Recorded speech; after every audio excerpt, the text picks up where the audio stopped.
আজ বাড়িতে কিন্তু অনেক বড় একটা অনুষ্ঠান হবে, সেই কারণেই কিন্তু দেখো তিরপাল টাঙানো হচ্ছে, সমস্ত জিনিসপত্র চলে এসেছে।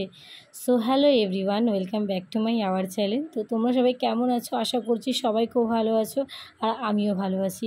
আর আমার ছোট্ট মিনি ব্লগটা দেখার অনুরোধ রইল সকলকে, সবাই কিন্তু স্কিপ না করে একটু দেখো। তো আজকে আমি সকাল সকাল বাড়িতে চলে এসেছি এই কারণেই, বাড়িতে আজকে হচ্ছে কালী পুজো।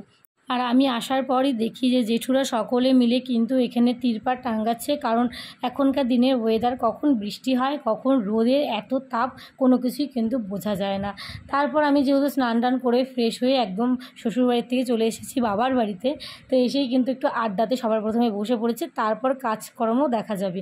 আর এখানে কিন্তু ভাগ্নি এত সুন্দরভাবে মেহেন্দি পরে, তো সে নিজেও পরলো, আর এদিকে বৌদিদেরও কিন্তু সকলকে মেহেন্দি পরিয়ে দিল। আমার হাতে যেহেতু মেহেন্দি পরানো ছিল সে কারণে আমি আর মেহেন্দিটা পরিনি।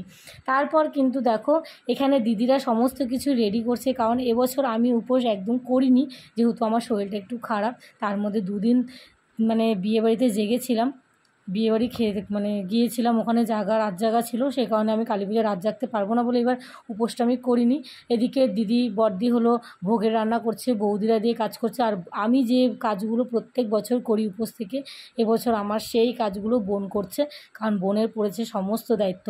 আর একটা মায়ের পুজোতে তো কম জিনিস লাগে না বলো, প্রচুর কিন্তু জিনিস লাগে, প্রচুর জিনিস কিন্তু রেডি করতে লাগে, সমস্ত কিছু কিন্তু হাতের সামনেও রাখতে লাগে, কখন কোনটা লাগে সেগুলো দেওয়ার জন্য। আর বোন বেশ সুন্দর করে কিন্তু এখানে সমস্ত কিছু গুছিয়ে রেখেছে। আর তার সঙ্গে সঙ্গেই দেখছি এখানে কিন্তু আমাদের মায়ের প্রতিমা চলে এসেছে, কারণ সন্ধে হয়ে গেছে, আর একটু পর পুজোতে বসবে।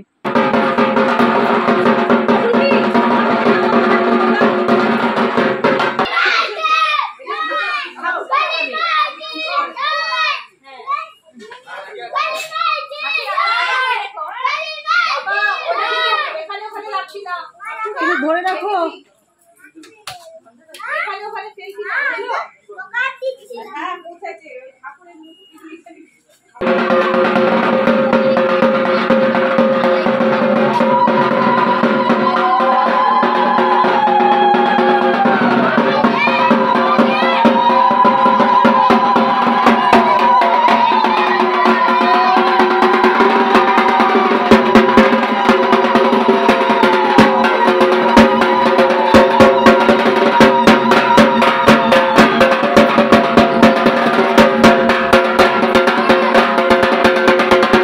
এখন কিন্তু এখানে মায়ের বরণ হবে, আমি প্রত্যেকবারই চেষ্টা করি তোমাদের মায়ের বরণটা দেখানোর জন্য। এবছরও ভাবলাম অল্প একটু দেখিয়ে নিই, তোমরা কিন্তু মায়ের বরণটা দেখে নাও।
মায়ের বরণ তো বেশ সুন্দরভাবে হলো, তার মধ্যে অনেক কিছু হয়েছে যেগুলো আমি ক্যামেরাবন্দি করিনি, কারণ কিছু কিছু জিনিস না দেখানোই ভালো। তো যাই হোক, তারপর কিন্তু এখন মায়ের প্রতিমাটাকে ভেতরে নিয়ে যাওয়া হচ্ছে, কারণ আসনে বসাবে সেই কারণে। আর ব্রাহ্মণ মশাইও কিন্তু এদিকে আমাদের চলে এসেছে, মানে মশাই তো ব্রাহ্মণ মশাই বলবো না, আমাদের কাকু হয়, আমরা কাকু বলি। আমাদের এটা মানে বাড়ির একজন ব্রাহ্মণ মশাই, মানে প্রত্যেকটা পুজো উনি করে, তো এই কাকুর দ্বারাই কিন্তু আমাদের প্রত্যেকটা কাজ হয়ে থাকে। তো কাকু এখানে এসে গেছে, আর এখানে দেখো সমস্ত কিছু কিন্তু রেডি করে নিচ্ছে, যেগুলো কাকু রেডি করা দরকার। আর বাকি যে সমস্ত কিছু রেডি করা সেগুলো কিন্তু দেখো আমার এই ছোটো বোন কিন্তু রেডি করেছে। এই বছর প্রথম যেহেতু উপোস, মুখটা একদম শুকিয়ে গেছে, আমি কিন্তু পুরো ইয়ার্কি করছি, কারণ প্রত্যেকবার এই কাজগুলো আমায় করতে লাগে, আর এবছর এই সমস্ত কাজ কিন্তু আমার বোন করেছে। আর তারপর আমি বাড়িতে গিয়ে ফ্রেশ হয়ে করেই কিন্তু রেডি হয়ে আসছি শাড়ি পরে, কারণ যেহেতু একটু পরেই পুজো শুরু হবে, পুজোর সময় শাড়ি না পরলে কিন্তু একদমই ভালো লাগে না। তো সেই কারণে আমি একটা শাড়ি পরে নিয়েছি। আর যেহেতু উপোস নেই সেই কারণে একটু চাপটাও কম, কোনো রকম এক্সট্রা কোনো চাপ নেই আমার। তো এখানে দিদিরা সবাই কাকুকে হেল্প করছে, যা যা লাগছে মানে হাতের সামনে দিয়ে দিচ্ছে। একটু পরেই আমাদের পুজো শুরু হয়ে যাবে। আর বৃষ্টির অপেক্ষা করছি, যখন তখন বৃষ্টিও নামতে পারে। আর এদিকে কিন্তু গরমটাও বেশ ছেড়েছে। আর দেখো এই ঘন্টাটা কিন্তু আমি দিয়েছিলাম মায়ের মন্দিরে।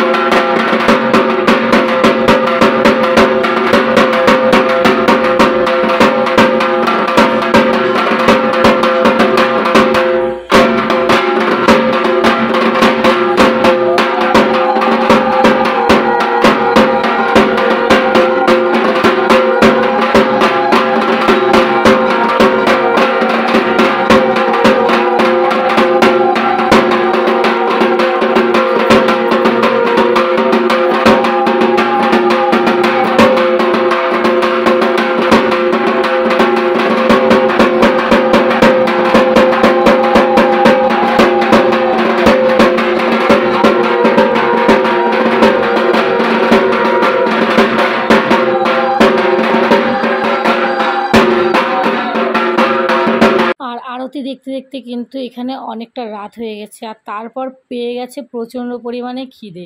আর এসেই দেখি এখানে সবাই খেতে বসে গেছে, কারণ এক সাইডে পুজো হচ্ছে আর উল্টার বাড়ির ভেতরে এখানে খাওয়া দাওয়া হচ্ছে। খাওয়া দাওয়া কমপ্লিট করে চলে গেলাম পুজো দেখতে। আর দেখি এখানে কিন্তু আমাদের মায়ের পুজো স্টার্ট হয়ে গেছে।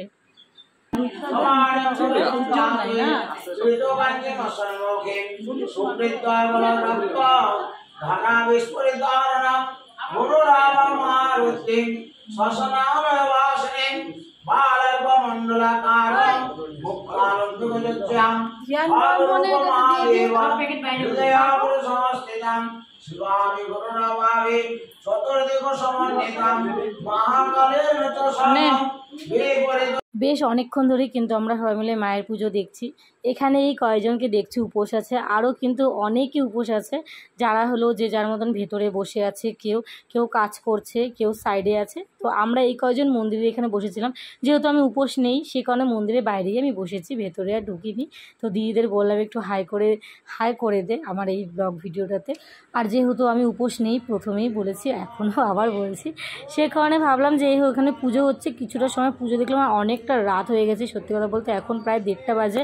আমার কিন্তু প্রচণ্ড ঘুম পেয়েছে। তো আমি ভাবলাম যে পুজো তো দেখলাম, এখন আমি চলে যাই ঘুমানোর জন্য, কারণ সকালে উঠে কিন্তু বাড়িতে আরও অনেক কাজ আছে। কারণ এরা সবাই উপোস, এরা কেউ কোনো কিছু করবে না, সমস্ত কাজ কিন্তু আমাকেই করতে লাগবে। তো যাই হোক, আজকের এই ভিডিওটা এখানে শেষ করছি। নেক্সট ভিডিও দেখাচ্ছি, টাটা।